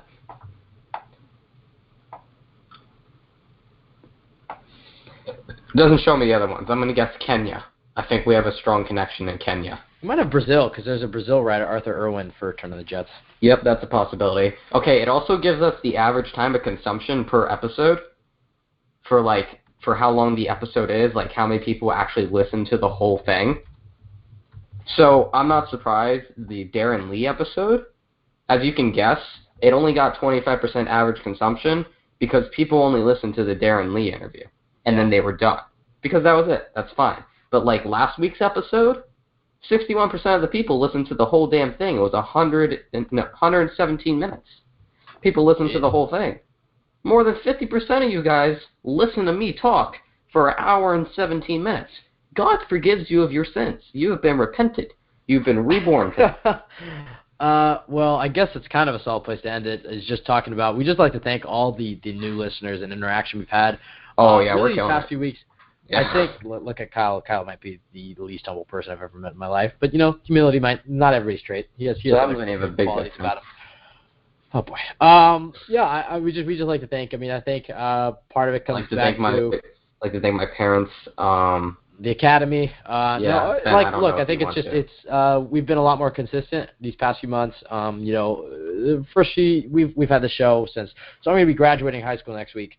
And minor flex. And we started this spring of my sophomore year, so we've had what is that, two and a half years ish, around there. Not 2 years. 2 years. We started this so we've had it for about 2 years, but we're in the third season, I guess. First 2 seasons, I mean, we were a bit inconsistent. We get a good player for an interview, Austin Spring-Jenkins, Antonio Holmes. We upload that right away, and we get a lot of listeners. But then when nothing happens, kind of like this week, we weren't really on there. We weren't really promoting as much, and so we just like to thank everybody that just kind of stuck through it. I mean, we recorded probably quite a few episodes that never got uploaded, just because you take 2 high schoolers that are trying to balance school and stuff, and developing their own work ethics. But we joined the Turn on the Jets network. They've just been so supportive and promoted us, and helped us and give us advice and stuff. And so recently, the past 2 or 3 months, we've just been trying to be as consistent as possible. Wednesdays, 8 o'clock. You can call in every time. We're going to upload it that night at the very latest that Thursday morning. We just like to thank all you guys that have stuck with us from the beginning. Can you stop hitting your damn hands? Thank you. Or I could hear like the echo of that. Yeah. It who just joined us and found us through TOJ, that found us through iTunes or Twitter. We just like to thank all of you guys. The support has meant a lot. We're just this thing's dope, man. They changed this whole thing. Kyle, for the love of God. But thank you for listening to Kyle and I bicker for 2 hours and talk some Jets. Anyways, that's going to do it for this episode of the Jet Take. You can follow us at Twitter. That's the best place to get involved with us. On Twitter, at the Jets. At Twitter? Oh, boy. On Twitter, at the Jets. I'm sick right now. So that's not a stroke. It's okay. On Twitter, at the Jet Take. You can follow us. Tweet at us. Tweet your questions at us. Troll us. Do whatever you want to. Send us hate mail. DM us. We'll respond to you. Send me hate mail, please. Tell us if you listen to the show. Tell us if you like the show. Give us advice. Whatever. We love getting involved in Twitter. Or talk some Jets with us. Kyle and I are normally on there 24/7 and are willing to respond. We don't have lives. So. We don't have lives at all. You can also listen to our show on iTunes. It's probably the best place, as Kyle's going through some of the iTunes stats. Spotify, Google Play, iHeartRadio, SoundCloud. We're all over the place, so you can just search us up at The Jet Take. You can also find us on turnonthejets.com. That's the best place for Jets content. If you don't love our show, you'll guarantee to find a show you'll love there. So many podcasts, so many articles, so much work going on there. Quantity and quality at the same time. It's absolutely insane. Wow, you have multiple. So, anyways, we just like quantity. So there's a number. Yeah, like a. All right. What? Anyways, you can go there. You can also follow the Turn on the Jets Instagram. That's we're trying to build that up. We just started it. We now have over 800 followers there. So Turn on the Jets _IG. Kyle and I both contribute there. So really fun place to go check out some Instagram content. So go to Turn on the Jets _IG on Instagram. Go to @TheJetsTake on Twitter. And go to turnonthejets.com for any other Jets-related content. We're going to be out here throughout the entire offseason up until this season and keep going. I'm going to do it through college, and hopefully Kyle will do the same next year or 2 years from now, I guess. But anyways, thank you so much for tuning in to another episode of the Jet Take. That'll do it for us, and you can we'll leave you with the best chant in the National Football League. Go Jets! Everybody have a nice week. and if this thing would load, minor technical difficulties. Kyle, can you take over for a sec while this decides to be finicky? Do you want me to talk about whatever? I'll give you one random Jets topic to talk about. Oh, Jets new unis. Taste of the Jets. Talk about that for a minute. I went to war for Darren Lee, man. There were people calling him a woman beater on Twitter because the uniforms got delayed.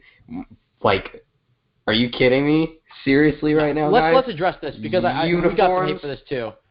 Ben, you brought it upon yourself. You could have just shut up for once. But no, you had to tweet something. I look at it as I prefer to get in front of things instead of trying to catch up with them. Okay, Ben, that's like I feel like you're standing behind and Kyle.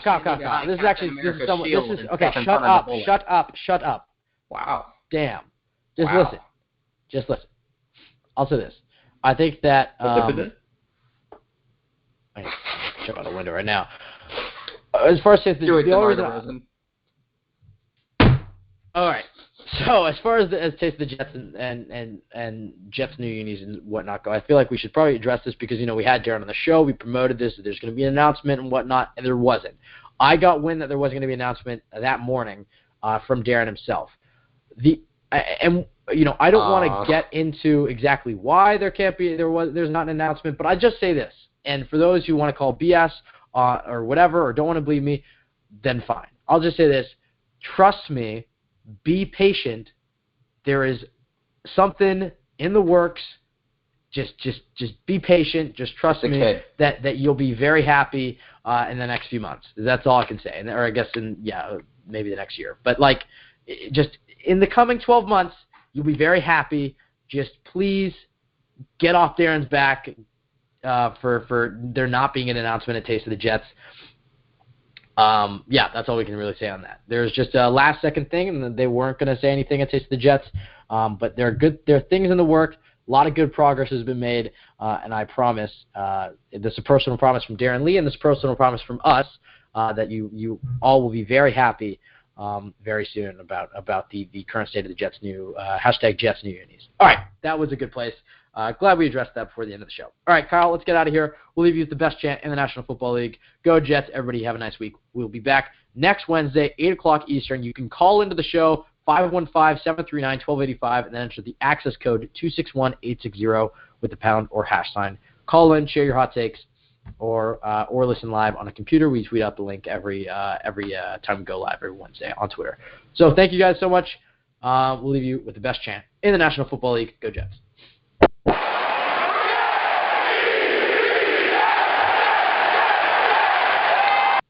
DA hates Ben apparently, and it's the best news I've gotten in a while. Yeah. Damn. All right, go Jets. Yep.